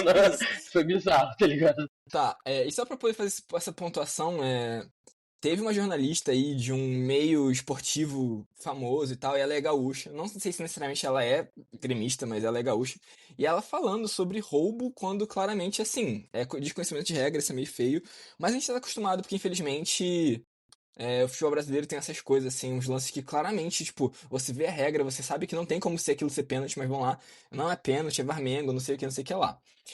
Mas enfim, agora falando do tipo do chocolate, né? Aproveitando que a gente tá entrando na semana de Páscoa. Cara, o que foi esse jogo de quarta-feira? O que foi esse jogo, Guilherme? Foi o oposto do jogo contra o Central Córdoba, né, Alex? Porque, pelo menos na minha interpretação do que foi o jogo do Central Córdoba, que não foi a interpretação geral do jogo. Eu contra o Central Córdoba, eu vim aqui no podcast e falei que pra mim a sensação foi de que foi um jogo onde nada deu certo. Tipo, não necessariamente foi a pior atuação do mundo, mas parecia que era um dia em que as coisas não estavam dando certo. Contra o Juventude foi meio que o oposto. A gente tipo, deu 3 finalizações no gol, tava 3-0 o jogo. Sabe? Foi bizarro. Então, tudo deu certo nesse jogo. Isso bate um pouco com essa questão que eu tinha até falado com você mais cedo, que é tipo. Parece que esse jogo parece que seria o jogo do Central Córdoba se o Juninho tivesse feito aquele primeiro gol no início do jogo, tá ligado? Tipo, faz um gol cedo e tipo, tudo deslancha depois, porque o time adversário se expõe um pouco mais, aí tipo, aí é 1, é 2, é 3 e, sabe, vai indo. Sim. Foi muito isso e, cara, também tem isso, deu tudo muito certo. Isso é uma coisa engraçada sobre o Central Córdoba. Eu assisti esse jogo do Grêmio e do Flamengo na casa da minha irmã, porque foi aniversário dela, né, no domingo. E aí tava assistindo com meu cunhado, o pai do meu cunhado ele é vascaíno, mas tava lá assistindo e tal. A gente tava vendo, e cara, a gente conversou sobre esse jogo em si, né, sobre a questão do jogo do Central Córdoba. Meu cunhado tava no estádio com o filho dele, o filho mais velho dele. E aí eles falaram, que o jogo foi muito ruim, eles acharam o jogo muito ruim. Eu argumentei, acho que até fiz eles pensarem um pouco, foi tipo assim, cara, mas não foi tão ruim assim. O Flamengo teve muito azar individualmente de 2 jogadores, né, 2 jogadas e tal, saíram 2 gols e tal. E acho que até fez eles pensarem um pouco. Não foi um jogo bom, mas também não sei aquele jogo tão terrível como eles estavam falando. Mas aí falando realmente de Flamengo e Juventude, cara, é aquilo, né? Pulgar foi lá, dentro da área, abriu o placar e aí o jogo acabou, tá ligado? É incrível. Foi isso. Acabou o jogo. O Flamengo tinha feito 3 gols, eu não tinha nem ido pra sala assistir o jogo ainda, tá ligado? Eu tava fazendo um negócio no computador aqui, ouvindo meu pai falar assim, gol do Flamengo, foi do Pulgar. Depois eu ouvi o gol do Plata, o do Danilo eu nem acho que eu cheguei a ver. Mas assim, doideira. E se eu não me engano, realmente a gente fez 3 gols em 3 finalizações. Eu posso estar errado porque, tipo, eu tô falando da minha lembrança de vendo lá do estádio, tá ligado? Mas, tipo, eu acho que foram as 3 primeiras finalizações e a gente meteu 3 gols, tá ligado? Foi muito bizarro, assim, a taxa de conversão que a gente teve, que é o que a gente vem trazendo, né, Alex? O Flamengo precisa melhorar a taxa de conversão. O que acontece quando o Flamengo melhora a taxa de conversão? É isso. O que acontece é isso. O time do Flamengo não é um time que vem jogando pessimamente, não vem jogando mal. Existem problemas que a gente já trouxe, assim, no episódio passado, que a gente sabe que não foram resolvidos de uma semana para outra, não vão ser resolvidos de uma semana para outra, esses problemas que tem que ser resolvidos ao longo da temporada. Mas a taxa de conversão do Flamengo estava muito ruim. E, tipo, melhora, é isso, sabe? É óbvio que não vai ser todo jogo que a gente vai ter essa taxa de conversão, que a gente vai tipo, a proporção entre gol e finalização, entre gol e jogada criada vai ser tão alta, mas eu acho que a gente precisa achar um meio termo que seja um pouco melhor do que vinha sendo e que vai levar a gente para placares mais tranquilos. A gente teve um 2-0 no final de semana, um 6-0 durante a semana, são 8 gols feitos, nenhum gol tomado, é uma semana muito, assim, perfeita, assim, no que diz respeito a desempenho esportivo, né, resultado esportivo e tal. Então, tipo, a gente consegue encontrar essa melhora da taxa de conversão. Isso também diz respeito ao nosso menino Pedro, que volta ao gramado, né? Na semana passada, né? E que com poucos minutos nesse jogo faz 2 gols. Aí você falou, né? O Pulgar abriu o placar, depois um gol do Plato, um do Danilo, um do Arrascaeta, e depois 2 gols do Pedro pra fechar a goleada. E, tipo, é bizarra a taxa de conversão do Pedro. Obviamente ele vai ser um dos maiores, talvez o maior recurso que a gente vai ter nessa temporada, ele voltando de lesão, porque a gente é um time que já conseguia criar muito, a gente precisava de alguém que fosse muito capaz de transformar essas jogadas criadas em gol, e o Pedro é esse cara. E assim como eu falei do Arrascaeta, o Pedro, sem dúvidas, em condições físicas, é o melhor 9 em atividade no futebol brasileiro. Pra mim não existe questionamento em relação a isso. Não existe. Não tem ninguém. Quem que seria? Não existe esse jogo, não existe. E tipo, ele volta a campo antes até do previsto, ele tem uma recuperação muito rápida pra seriedade da lesão dele, e ele volta bem, cara. Ele não tá, tipo, engessado, ou sabe, tipo, andando estranho, sem conseguir correr. Aquele pique que ele dá pra depois que ele perde o pênalti, ele dá um pique pra fazer o segundo gol dele, né, o 6º do Flamengo. É um pique também interessante de ver para um cara que tá voltando de lesão recentemente. Ele voltou aos treinos, né, em Gramado há algum tempo, já voltou bem. E tem toda essa questão do comprometimento dele com a recuperação. Então é muito bom também ver ele retornando ao gramado e o quanto que ele vai impactar esse problema que o Flamengo tinha, que era de não converter as chances que cria, né? Não, assim, eu ia querer falar um pouco do Pedro mais pra frente, mas já que você já puxou, cara, vamos lá. Mano, a gente vai falar do Pedro, a gente vai pensar nele como um cara grande, um cara que faz algumas questões dentro da área e tal, que ele é muito dominante dentro da área, mas claramente muito influente fora da área também. Lembro de lances onde ele sai da área e dá passes bizarros, assim, pro Luiz Araújo fazer gols, golaços, inclusive, na temporada passada, antes de ambos se machucarem, né? Mas assim, pô, ele é um cara, um camisa 9, pesado, forte, não sei o quê. Pesado, mas pesado assim, né? Ele é um cara grande, né? Não é lento, mas ele é pesado, ele é realmente um cara de área. Mas, cara, dá um elástico e sofre um pênalti, assim. Como se ele fosse um pontinha muito bom, tá ligado? Aquele pontinha habilidoso que a gente zoa um pouco. Parece que é isso, né? Ele é muito técnico, mano. Ele é o 9 mais técnico que a gente tem brasileiro e no Brasil. As duas coisas, tá ligado? Sim, na minha visão. E assim, e só um detalhe pra poder fazer, né? Ele jogava futsal. Se eu não me engano, tipo, ele... Era goleiro. Mas assim, domínio de futsal, tá ligado? Controle de bola de futsal e tal. E se eu não me engano, ele e o Gerson, eles eram da mesma época de futsal. Tem essa imagem dos dois juntos, né? Porque tem alguns jogadores do Flamengo atualmente, né? Que são do futsal, que é o Vinícius, é o Pedro, é o Gerson, mas eles, como são de geração parecida, se bobear, eles jogaram até mesmo juntos. Porque, né, eles estão nessa faixa de, tipo, 27, 28 anos e tal.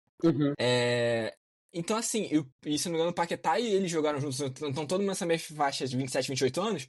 Cara, então, assim, é futsal aquilo, tá ligado? É um controle de bola fino de bola espaço curto, tá ligado? É bizarro.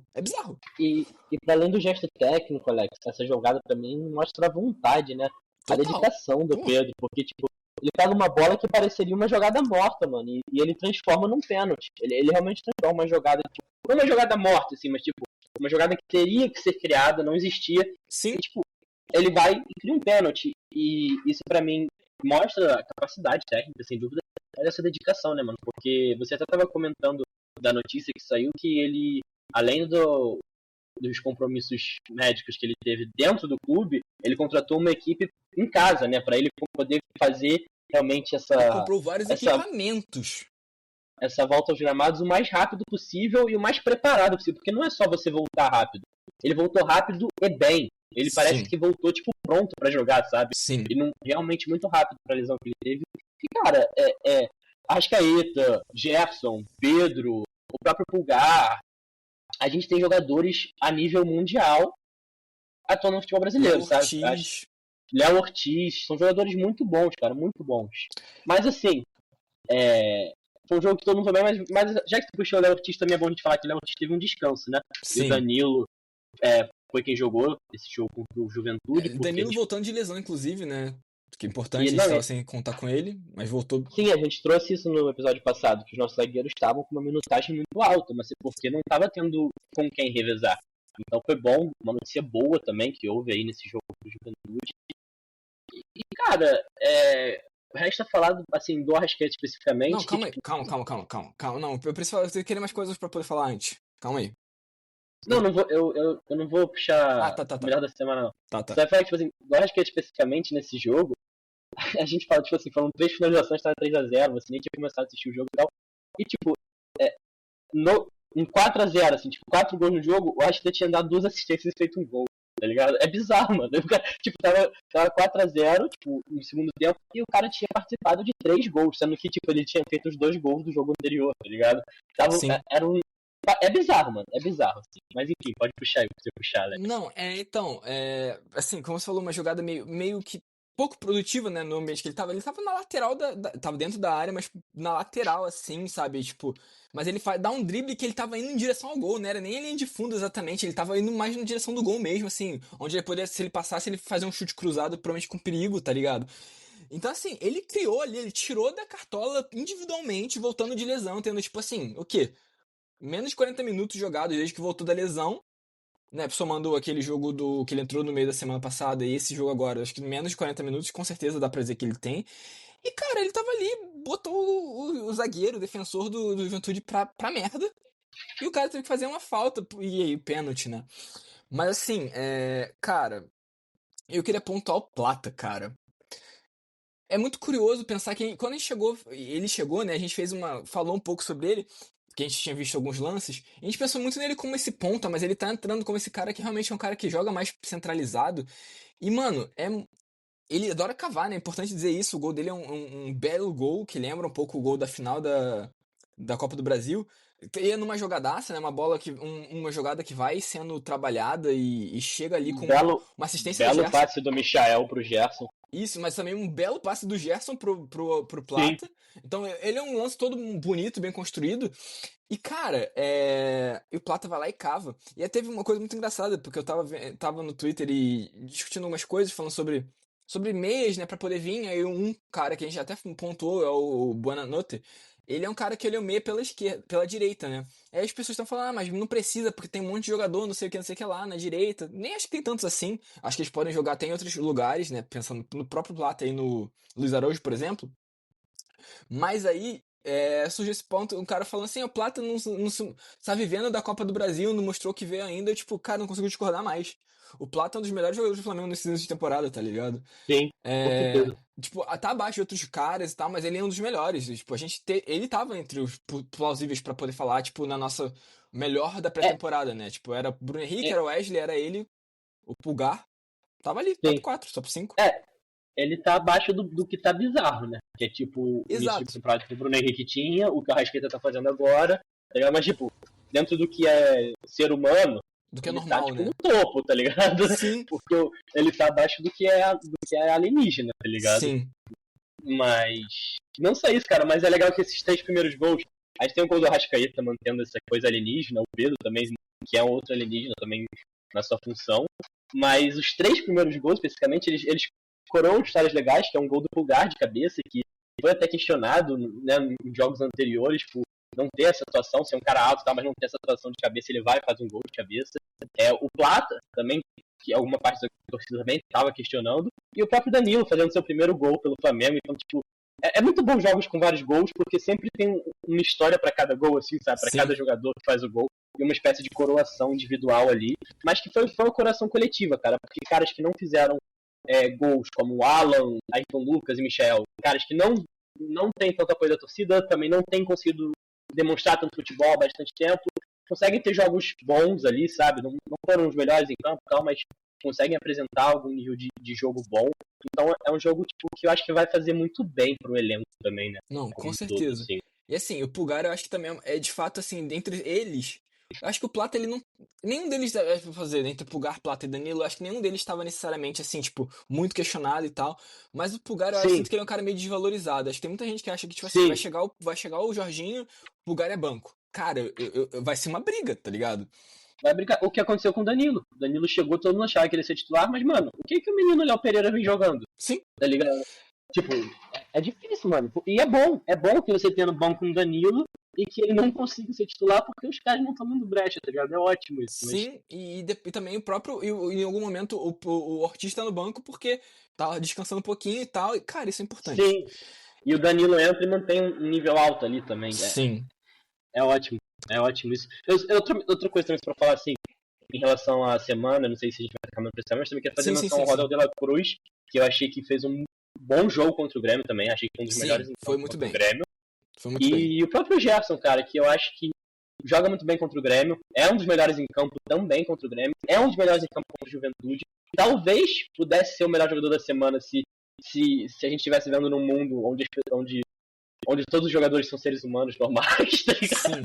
Apesar que o Gerson também não tá nesse lugar de ser humano normal, não. Ele tá mais Sim, pra um não. deus grego do que Unicórnio. É o nosso unicórnio do podcast e tal, mas tipo assim, eu acho que ele estaria entre os candidatos a melhor da semana, em condições normais, temperatura e pressão. E ele é recuado no segundo tempo contra o Juventude, é por isso que eu quis citar ele também. Ele joga como uma espécie de segundo volante ali, porque como a gente já tá com 3-0 no placar, o Pulgar é substituído, né? O Felipe Luiz tira o Pulgar, e ele recua o Alan para primeiro volante, e recua o Gerson para segundo volante, e mano, como joga bola o Gerson de segundo volante, cara? Ele vendo o jogo de frente, ele centralizado, como joga bola o Gerson? Eu sei que ele joga muita bola como meia direita, mas mano, como joga bola o Gerson centralizado? Eu não me canso de dizer isso, eu vou defender até o fim, que é a melhor posição dele. Eu não tô falando de assim, morte ou de la Cruz, nem nada do tipo, mas tipo, mano, como joga bola o Gerson ali? Como rende futebol ali? Ó, ele domina o jogo. O Alan, eu queria apontar também, o Alan realmente, né, ele jogou mais tempo de todos, né, o Ayrton Lucas, ele entra, né, um pouco depois, por conta da situação do Alexandro. De barriga, né? Não, mas assim, tem gente zoando isso, mas saiu uma matéria falando assim, não, testou se tinha lesão, não tinha. Porque tá dizendo que tá isso porque, na verdade, foi realmente dor de barriga mas só não querem dizer que ele tava com caganeira. Isso eu falei no estádio, mano, que era dor de barriga. Eu falei, ele saiu andando direto pro vestiário, não falou com o médico, não falou com ninguém, saiu direto. Foi dor de barriga, mano. Sim. E meu pai tem uma frase muito célebre que ele sempre fala, acho que é coisa de gente velha, esse pá, que é de estádio, né? Pede pra cagar e sai. Foi literalmente isso, eu acho. Mas assim, o Alan foi muito bem, realmente muito bem. E cara, eu vou morrer nesse... Como é que é? Nessa colina com você, cara. Desculpa, gente, é uma expressão anglófona, não sei se ela realmente funciona em português exatamente. Mas assim, cara, o Gerson centralizado, o Gerson como camisa 8, né? Camisa 8 na função de camisa 8, cara, é outra coisa. Talvez até pra uma coisa, diferente. manter o Gerson com um De La Cruz, os dois jogando, é aquela coisa, né? Talvez seja um losango. Quem sabe? Pra mim seria. Também. Pra mim seria, porque mas... eles entregam duas características diferentes que se complementam, eu acho. Sim. Pô, cara, eu acho que é o melhor mundo. Mas assim, né? E vale o elogio também ao próprio Felipe Luiz, né, mano? Que eu acho que ele calou um pouco essa retórica de que, tipo, poupou na Libertadores porque não valoriza, não pode poupar. E ele geriu o elenco essa semana, meteu 8 gols, não tomou gol, sabe? Foi uma jornada também muito boa do Felipe Luiz, acho que eles têm que elogiar. Porque a gente apontou vários defeitos. Defeitos não, problemas que existem no trabalho dele, ou coisas que a gente discorda. Tanto problemas acho que é mais discordâncias, eu acho, de forma geral. Tem problemas também, mas mais discordâncias do que tudo. Teve as duas coisas no episódio passado que a gente apontou, né? Problemas e discordâncias que a gente tem em relação ao trabalho dele. Mas é um trabalho muito bom, eu acho que principalmente nisso, cara. Ele consegue se adaptar ao jogo em específico enquanto leva em conta a temporada como um todo. Isso é muito difícil. Sim. Você conseguir se preparar pro jogo individual tendo em mente o quadro geral. Sim. Porque ele tem feito a gestão do elenco, mas tem conseguido ter times extremamente competitivos, e times muito bons em campo e gerindo bem. Eu acho que vale também essa menção ao Felipe. Não, eu acho que assim, outra parada, né? Como você falou, né? Ele podia ter feito o quê? Ele fez o quê? Ele tirou o Pulgar e recuou o Gerson. O que ele podia ter feito? Ele podia tirar... Claro que ele quer poupar o Pulgar, mas ele podia poupar os dois, né? E botar, tipo... bota um De La Cruz ali. Não, ele bota o Gerson numa outra função. Sabe? Ele testa um pouco também, porque isso dá pra ser pensado como um teste. Sim, é importante. E funciona, e quem sabe talvez daqui a pouco ele não para pra pensar, pô, o Gerson também entrega muito aqui. Sim. E quem sabe isso muda, quem sabe até muda o esquema, não sei, vai que. Então assim, é uma possibilidade bem legal. E aí, mas enfim, no meio disso tudo... Não tem jeito, né? Não tem jeito. Até a gente falar que foi o melhor da semana. Gente, a gente precisa falar. Não tem jeito. Não fala não, Guilherme. Não precisa. Todo mundo já sabe, não existe debate aqui. Vamos tá na capa. Vamos dar a nota então da semana. Assim, não existe debate, né? Não tem como. Existe um homem chamado Georgian que é diferente, né, Alex? Como é que é? Georgian Daniel. Arrascaeta Benedetti? É Cara, não isso? sei. É isso? Não Não, sei. calma aí, eu vou confirmar Aí, agora. aí tô me pegando no contrapé. Mas, galera, a gente tinha comentado antes de começar a gravar e nós dois concordamos que o Arrascaeta é o melhor jogador da semana. Não tem. Mano, ele tem 5 participações em gol essa semana. 5 participações em gol em 2 jogos, cara. Guilherme, Não tem o que falar, mano. Guilherme, Que semana do Arrascaeta. Fala segura aí. esse nome, segura esse nome. Parece nome de piloto de Fórmula 1. Eu não sei se você sabe, mas tem os nomes assim dos pilotos que são muito doidos, né? Porque normalmente a gente rica, porque é muito caro, né, fazer o trajeto. Então a gente rica com muitos sobrenomes, sobrenome bonitão e tal. Mas o Daniel, o Arrascaeta, eu falo Daniel porque tá aí no meio. É isso também. Georgian Daniel de Arrascaeta Benedetti. É isso, mano. Pros íntimos, Jus. Com G Jus. mesmo, tá? Com G mesmo, tá?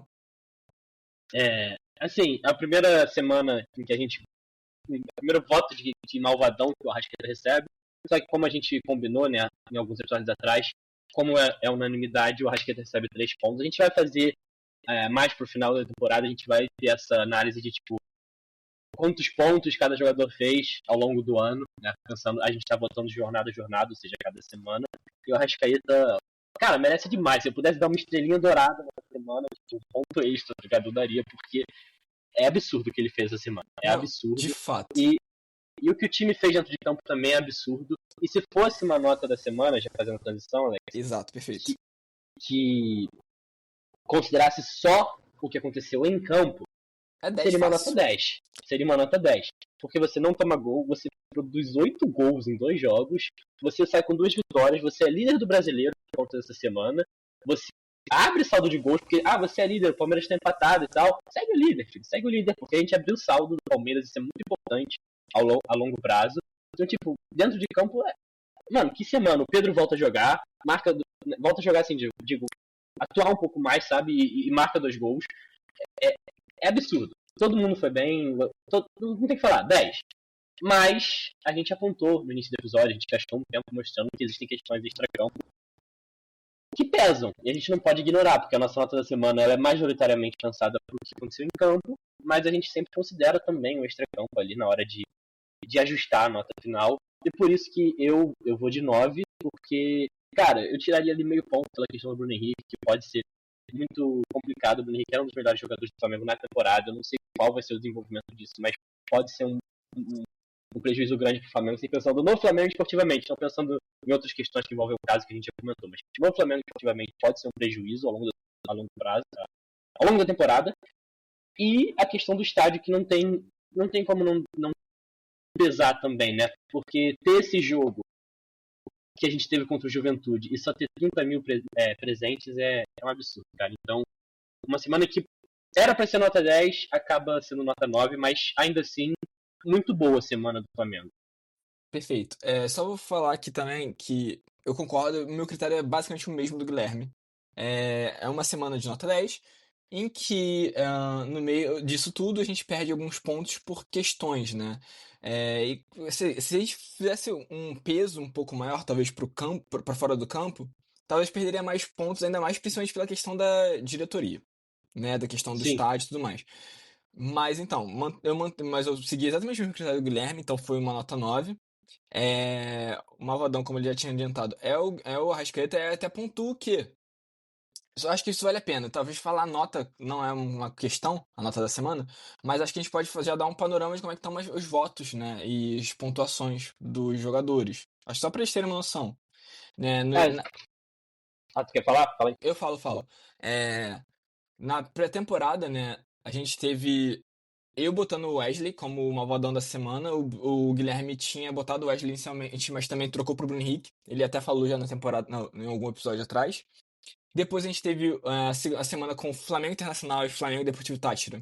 O Juninho foi o meu malvadão da semana. E o Guilherme foi com o Bruno Henrique. Então o Bruno Henrique já tá com 2 votos.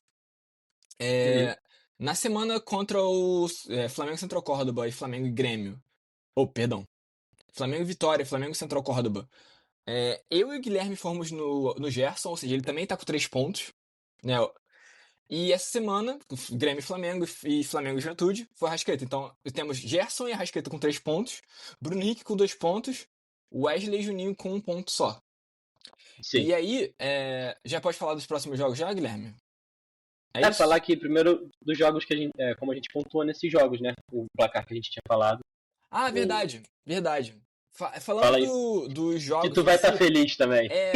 Pois é. Eu acho que é por isso que eu tô feliz, na verdade, não é nem porque o Flamengo ganhou de 6-0, não, é porque eu acertei finalmente um placar. Nos palpites, né? O Guilherme tinha sugerido. Perdão. Vou começar por você. O Guilherme tinha falado 2-1 Flamengo contra o Grêmio e 3-1 contra o Juventude, né? Acertou as vitórias, então é um ponto pra cada um, mas não acertou nenhum placar. Já eu falei 3-0 contra o Juventude, ou seja, um ponto, mas eu falei 2-0 contra o Grêmio e o Arrascaeta foi lá. É por isso que ele foi o meu malvadão da semana, Guilherme. Mentira. Mas já segurou uma vitória por 2-0, me garantindo 3 pontos. A gente não precisa fazer a contagem agora dos pontos, né? Eu acho, pelo menos. Não, só pra falar aqui, era um placar que, esse 2-0 contra o Grêmio era um placar que acho que nós dois esperávamos um pouco, né? Sim. Tanto que eu vou no 2-1 porque acho que você votou primeiro e aí eu botei algo Não, próximo, mas tem que ser igual. Pior que eu acho que não. Não? Pior que eu acho que você votou primeiro. Eu acho que sim. Então, se pá, mas tipo, de qualquer maneira, é um placar bem.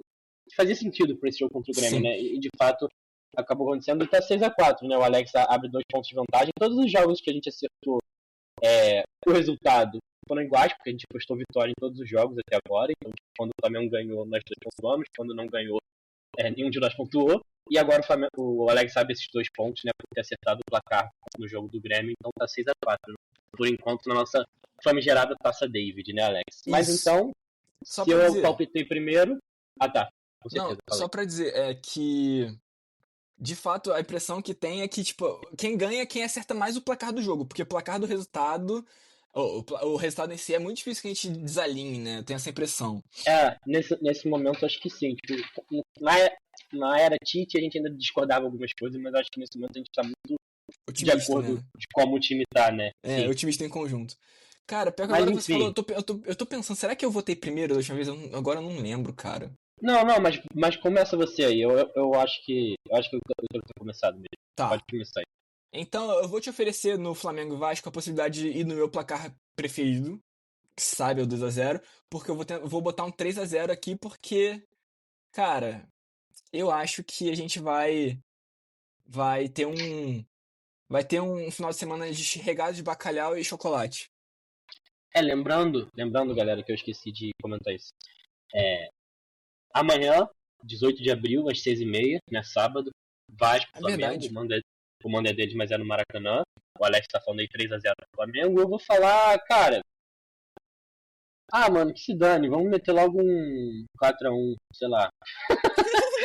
eu quero ser feliz, não quero acertar placar, não. Quero golear.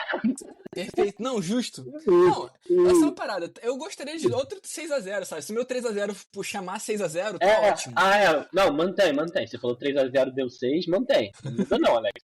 Alex, eu vou falar 3-1, então, pra chamar legal também. Porque eu falei 3-1 contra o Juventude.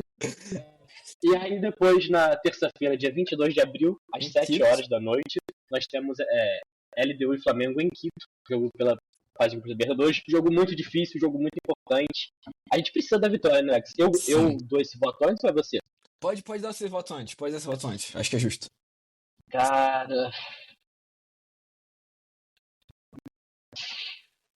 2-1 sofrido, mano. Esse jogo me dá um pouco de medo, eu não vou mentir, não.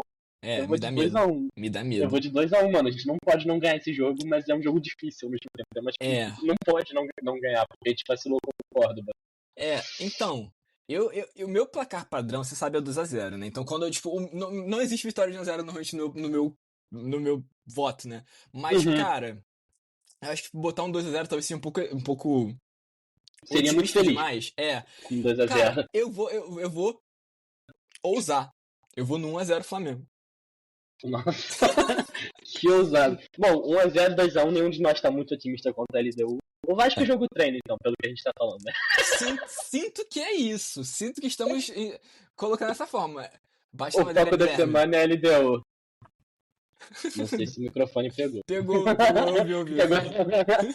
Mas então, Resta nos dizer saudações rubro-negras ou não quer fazer comentários final, Alex? Saudações rubro-negras, Então, não tem muito mais a gente saudações rubro-negras. Feliz Páscoa pra quem é de Páscoa aí, gente. Bom feriado pra todo quem é mundo. de Páscoa. Porque tem isso, né? Tem um feriadão aí bacana e tal. Vamos. Felicidade. Cara, é isso, né? Já pensou ter um feriadaço assim, com 2 vitórias do Flamengo nos 2 próximos jogos? Pô. Tu já pensou? A gente tá pra entrar num feriadão lindo e o Flamengo mete um 6-0 no Juventude, no Maracanã. Amigo, cara, é pra ser foi feliz, isso, né? Foi é isso. pra ser feliz, tá ligado? É isso. É isso. Deixa o Tatuai falar, Alex. Valeu.